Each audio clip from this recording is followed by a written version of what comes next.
Cool. So nice to meet you all. My name is Ross Kukulinski. I'm the VP product at Kong. You maybe thought I was going to come up here and talk about API and AI gateway. I'm not going to talk about that. If you want to talk about those products from us, go outside. I want to talk a little bit more about how our customers are trying to enable their developers and copilots to actually take advantage of all of the APIs that they have worked so hard to document and curate. You do document your APIs, right? Right, great documentation, like everyone understands it the first time. Cool. Now, most of this session is going to be live demo, so we'll actually see how a lot of this works. All right, you've all seen variations of these before, right? Developer portals, documentation sites, internal dev portal, name it whatever you want. APIs exist to be consumed. Like, we don't make them for the sake of having APIs. We are making APIs to connect systems or connect people or share data. And we have to teach developers how to use them. That's why these portals exist. Now imagine this. A developer at a large airline asks their wonderful AI copilot, how do I authenticate with our flights API? Now, Copilot knows all about flight APIs. It responds with code. Confident, detailed, and completely wrong. Copilot couldn't access the company's internal API catalog. It made its best guess based on public documentation, right? Those models are trained on what's out there on the public internet. The internal API is not necessarily already pre-built into all of those models. So the developer spends, 45 minutes mucking around, debugging, before finally realizing that the auth scheme was entirely different for their internal flights API versus what's available to partners.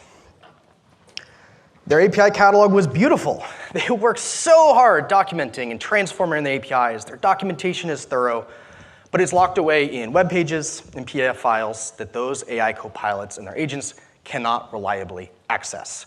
Now, I'll note, I don't know about you, but most of the customers I work with, their API documentation is actually not all that great. And so I'll come back to this at the end, that you got to have great API docs before your agents can actually consume them efficiently. But think about how your API catalog or your documentation site works well. Now, we looked at some of those examples this morning. An AI agent needs to discover APIs. It scrapes some HTML, parses PDFs, tries to guess from context. Every UI change could potentially break that scraping. And if your private APIs are behind authentication or single sign-on, your agent may not necessarily have access to all that information. And then you've got all of the other structural data that we usually track in API specifications. Things like rate limits, SLAs, versioning. A lot of that gets lost in that translation. And so we've built these API catalogs over years and years. Like, we have customers with literally tens of thousands of internal APIs. They've invested in these in decades. We built those catalogs for developers reading documentation. But developers don't just read anymore. They need to code with their AI assistants. Enter MCP, structured conversational API access. So instead of parse this HTML and hope for the best, you can get what APIs are available. Show me the flights API spec. Build this feature for me using the APIs you discover. So let's see it. Let's just run through and see what that might look like. So let's stop extending. See, mirror.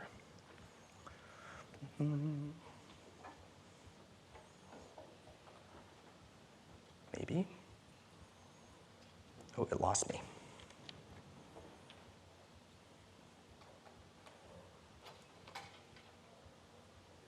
Choose content, entire screen.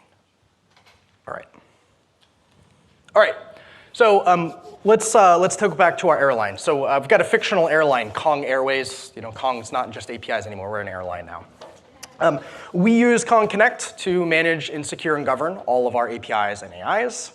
And we actually use the Connect's developer portal to expose our API expose our API catalogs for both internal developers, partners, and external audiences. Let's take a look at our production portal. And typically, production portals look kind of like this, right? This is a wonderful looking API portal. It's got some getting started. It's got a 404. Getting starting guide. Oh, you know what? I need to log in. There we go. We've got flights that are available. We've got API specifications, so we can see what these API specs are. Right, standard developer portal, but clearly built for a human that's going to interact with this. What we've done is using MCP, let me go find the settings here, is we've made a capability to actually flip on MCP server for every one of our developer portals. So customers can opt in, click this little box, and behind the scenes, we spin up an MCP server that's specific for that developer portal. And so what that means is if I come back to this main dev portal, I can click this magical install MCP in VS Code. Now, I'll note Azure has been having an incident, AWS last week, Azure this week. As of this morning, vscode.dev was down. Let's see if it's alive. It's not. That's OK. We'll hack it the hard way. Typically, that would just open up in Visual Studio Code, but that's the demo of gods today. So let's go find this. We'll do this the old-fashioned manual way. So we need to add an MCP server. We're going to do HTTP, and what was my portal URL? This one. API v3, I think it's MCP. And we'll call this the Kong Air portal. Make it available globally. So there it is. And yep, obviously we need to authenticate with this. So we use OAuth 2 as the way to secure this system, which we had some speakers earlier today talking about the identity part. And it's going to ask me to actually authenticate. So my Visual Studio Code environment is actually going to authenticate and act as me, Ross Kukulinski at Kong Airs. I'm signed in with single sign-on, hopefully. Come on, auth 0. There we go. So we're going to authorize Visual Studio Code to interact on behalf of me, the developer. Let's see what happens. Did it go? All right. It couldn't work. Let's try a different way. Sure. Let's try. I love non-deterministic systems. Oh, VS Code, you're killing me.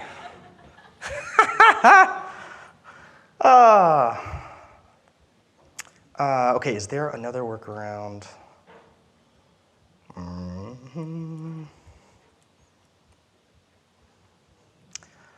Let's try one more time. Where is my...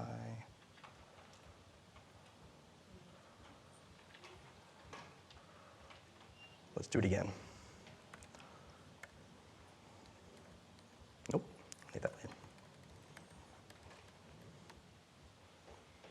What did we say it was? Kong Air? API portal.kongair. Hello.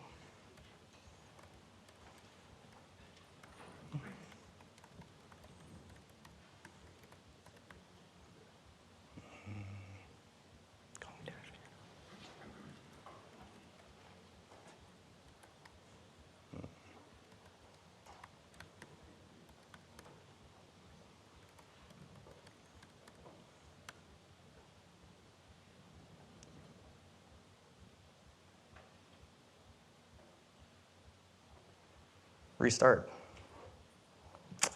Man, today is not the day.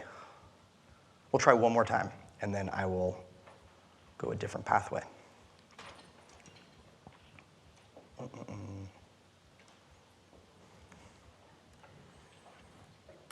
HTTP, URL, API, v3, MCP.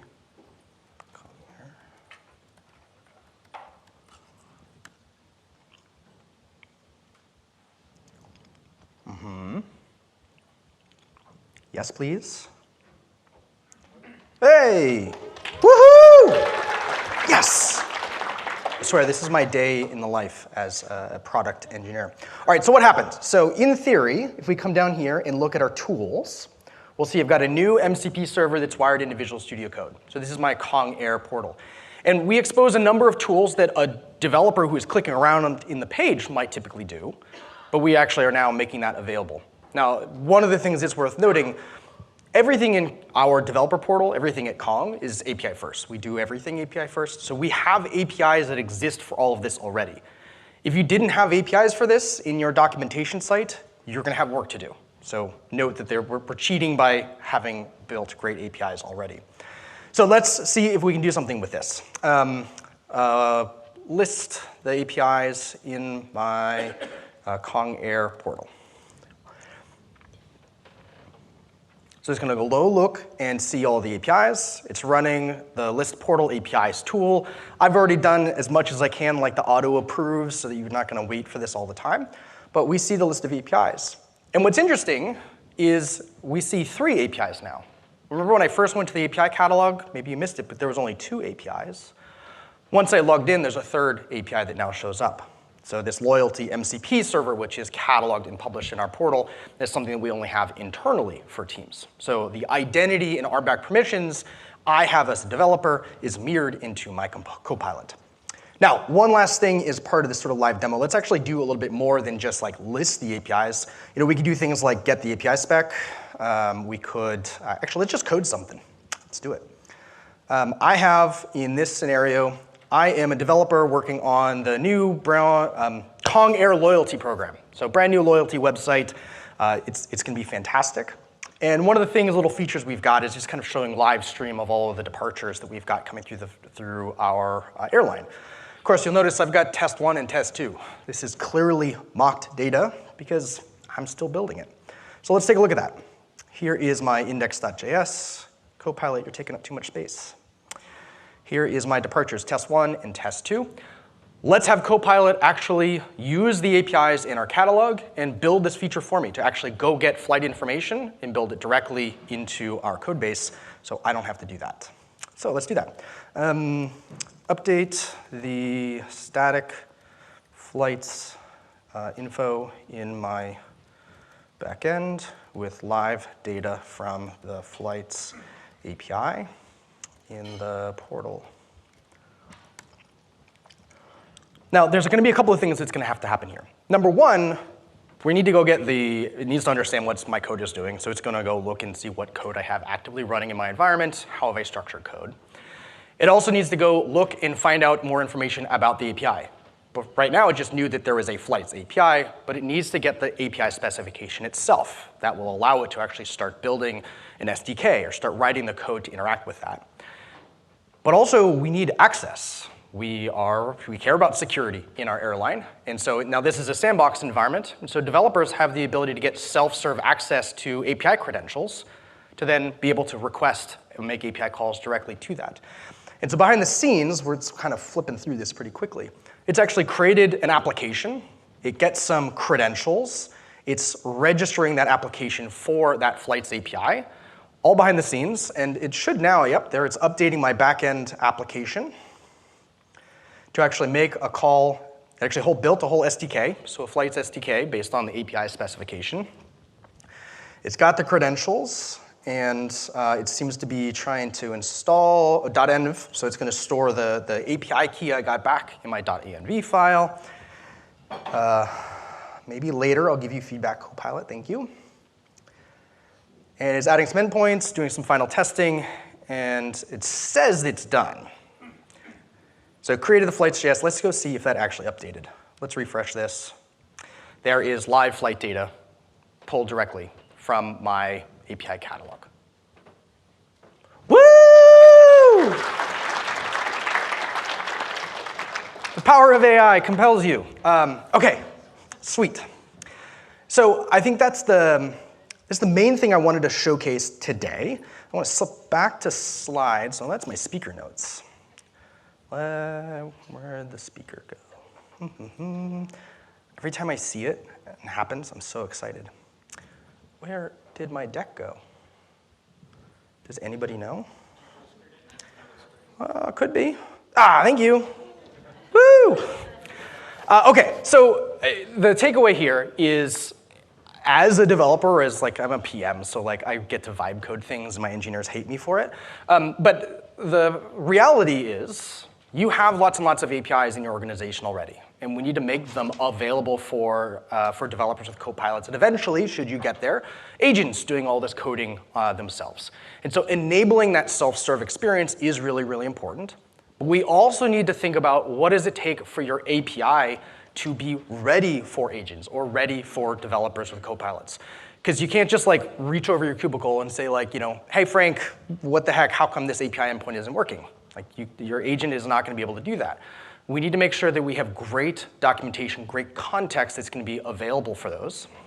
So There's actually a whole host of things, and this is like a whole other talk on like what makes it ready for an API really to be ready for agentic. And this is a lot of work. If you have not invested in API management, if you have not spent time building API first, if your developers are YOLO coding everything, you are going to have a lot of work to build the systems so that you are ready for AI and developers with copilots. So if you haven't done that yet, get started.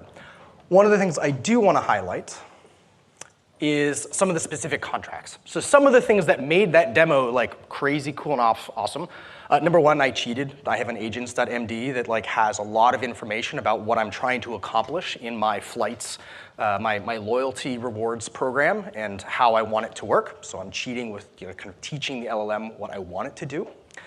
But also my flights API specification existed. It has documentation. It has information, all of the request and response schemas, and it includes examples.